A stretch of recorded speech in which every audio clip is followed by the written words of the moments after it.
जय श्री राम। आज जैसे कि हनुमान जयंती है और आज मैं आपके साथ एक छोटी सी कहानी शेयर करना चाहती हूँ। ये हम अखबार जो लेते हैं उसमें एक कॉलम आता है द स्पीकिंग ट्री, और मैं इस कॉलम को ज़रूर पढ़ती हूँ। इसको पढ़ के हमें बहुत अच्छी विचार मिलते हैं, अच्छी अच्छी बातें सुनने को मिलती है। और क्योंकि बाकी पूरे अखबार में देखो तो बहुत ऐसी न्यूज़ होती है जिनको पढ़ के हम बहुत विचलित हो जाते हैं, दुखी हो जाते हैं, लेकिन फिर भी सच्चाई से तो हम आंख नहीं मूंद सकते। जो चारों तरफ हो रहा है वो हमें जानना भी ज़रूरी है। तो ये जो आज की जो कहानी है इसका शीर्षक है, the topic is Hanuman inspires humility, courage and strength. अब हनुमान जी के बारे में एक बहुत सुंदर कथा इसमें लिखी गई है जो शायद ही हमें पता हो। जैसे कि आप सब जानते हैं, आपको ज्ञात होगा कि जो रामायण का रामायण की रचना किसने की थी? श्री वाल्मीकि जी ने की थी। लेकिन वाल्मीकि जी से पहले श्री हनुमान जी ने रामायण लिखी थी। ये जब नारद जी ने हनुमान जी की रामायण पढ़ी तो वो वाल्मीकि जी के पास गए और उन्होंने कहा कि भाई आपकी जो रामायण है उससे कहीं ज़्यादा श्रेष्ठ हनुमान जी की रामायण है। तो यह सुनकर वाल्मीकि जी ने कहा चलो मैं देखता हूँ और जाके हनुमान जी की रामायण को पढ़ता हूँ। तो वो वहाँ पे गए और उन्होंने हनुमान जी के द्वारा लिखी गई जब रामायण पढ़ी तो वो रो पड़े। वहीं पर हनुमान जी भी थे। उन्होंने कहा आप रो क्यों रहे हैं, क्या मेरी रामायण इतनी बुरी है? तो हनुमान जी ने वाल्मीकि जी ने कहा नहीं, मैं इसलिए रो रहा हूँ कि आपकी जो रामायण है उसको पढ़ने के बाद जो मैंने जो रामायण लिखी है उसे तो कोई नहीं पढ़ेगा और वो व्यर्थ हो गया। मेरा जो कार्य है, मेरा जो परिश्रम है वो व्यर्थ हो गया। तो हनुमान जी ने उसी समय, हनुमान जी ने जो रामायण लिखी थी वो केले के 7 पत्तों पे लिखी थी। उन्होंने अपनी वो रामायण फाड़ कर वहीं फेंक दी।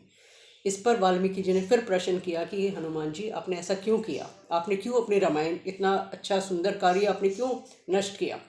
तब हनुमान जी ने कहा कि हे वाल्मीकि, आपने जो रामायण लिखी थी वो आपने इसलिए लिखी थी कि लोग आपको पहचाने, आपका नाम हो, आपको प्रसिद्धि मिले। लेकिन मैंने जो रामायण लिखी थी वो इसलिए लिखी थी कि मैं भगवान राम को याद कर सकूं। मेरे मन में तो वो वैसे ही बसे हुए हैं क्योंकि भगवान राम मेरा एक अभिन्न हिस्सा है। मेरे आत्मा में, मेरे तन मन आत्मा में भगवान राम बसे हैं। तो मुझे इस प्रकार के किसी भी कार्य की ज़रूरत नहीं है। और क्योंकि आपने ये इतनी मेहनत की ताकि आपको प्रसिद्धि मिले, फेम मिले, you get validation from the humanity, so that's why you wrote this beautiful work Ramayana. एक और छोटी सी कहानी इसी का थोड़ा सा हेर फेर करके है। वो ये है कि हनुमान जी ने जो अपनी रामायण थी वो जब वो हिमालय पर्वत पर, हिमालयास पर तपस्या करने गए थे तो उन्होंने अपने नाखूनों से पत्थरों पे लिखी थी। और उस रामायण के जब शिव जी भगवान के पास ले जाया जाता है तो उसी दौरान नारद, वाल्मीकि जी और हनुमान जी मिलते हैं और वहाँ पर फिर ये वाक़या होता है। तो उस समय भी हनुमान जी ने वो सारे पत्थर समुद्र में बहा दिए। तो इससे एक ये हमें हनुमान जी के जो उनका जो कैरेक्टर था उसके बारे में ये पता लगता है कि वो बहुत ही सरल स्वभाव के थे। सद्भावना उनमें कूट कूट कर भरी थी। उनको किसी प्रकार की कोई वैलिडेशन की ज़रूरत नहीं थी। उन्हें कोई प्रसिद्धि का लालच नहीं था। वो अपना कर्म करने से मतलब था और उनको ये नहीं था कि अगर मैंने कुछ किया तो उसके लिए मुझे कोई प्रसिद्धि मिले, किसी की शाबाशी मिले या लोग मुझे पहचाने।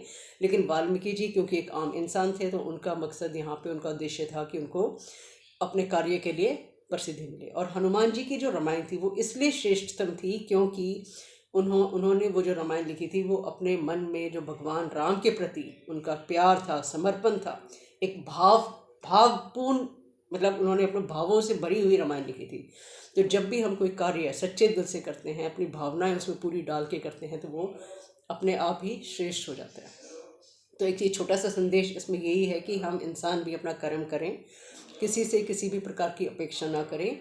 अगर हम किसी के लिए कुछ करते हैं तो बहुत अच्छी, ये भगवान ने हमें अगर इस लायक बनाया है कि हम किसी की मदद कर सकते हैं, तो उसके बदले अगर हम ये सोचें कि वो हमें उसके बदले कुछ वो करे, हम कोई अपेक्षा ना रखें कि भाई हमने ये किया तो उसने ये नहीं किया, वो नहीं किया, और अपनी विचारधारा हम सबके प्रति शुद्ध रखें, पवित्र रखें, कोई भी मन मुटाव ना रखें। तो ये बहुत ही सुंदर संदेश इस कहानी से हमें मिला है। आशा है आपको अच्छी लगी होगी। जय श्री राम। और आज शाम को सब हनुमान चालीसा का पाठ जरूर करें। धन्यवाद।